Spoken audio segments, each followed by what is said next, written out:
جمال حاس بانه راح نقضيو عليهم الان. جمال حاس راح جاب الكره، العب يا رياض والعب يا زفان.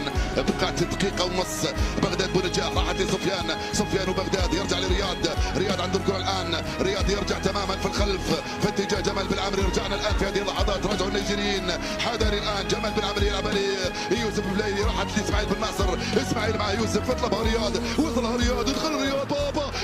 بابا رياض، زدت واحده يا رياض. اسماعيل بن ناصر خطا راح نقتلهم، وخطا في هذه اللحظات.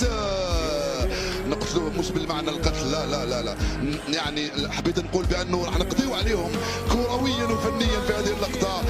يا رياض لو حطيتها في الجول.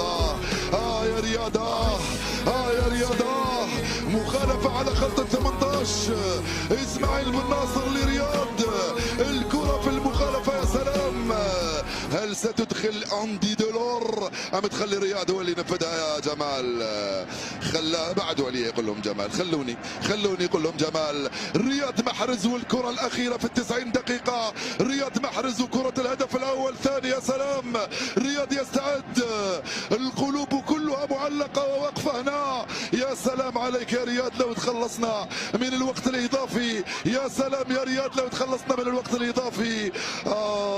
يا رياض لو تفعلها. يا رياض لو تفعلها.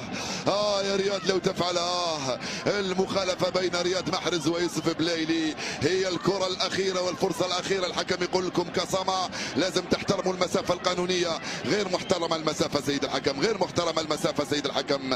رياض محرز يستعد لتنفيذ هذه المخالفة. حطها في الجول يا رياض، حطها في الجول يا رياض، حطها في الجول يا رياض، حطها في الجول يا رياض، حطها في الجول يا رياض، حطها في الجول يا رياض.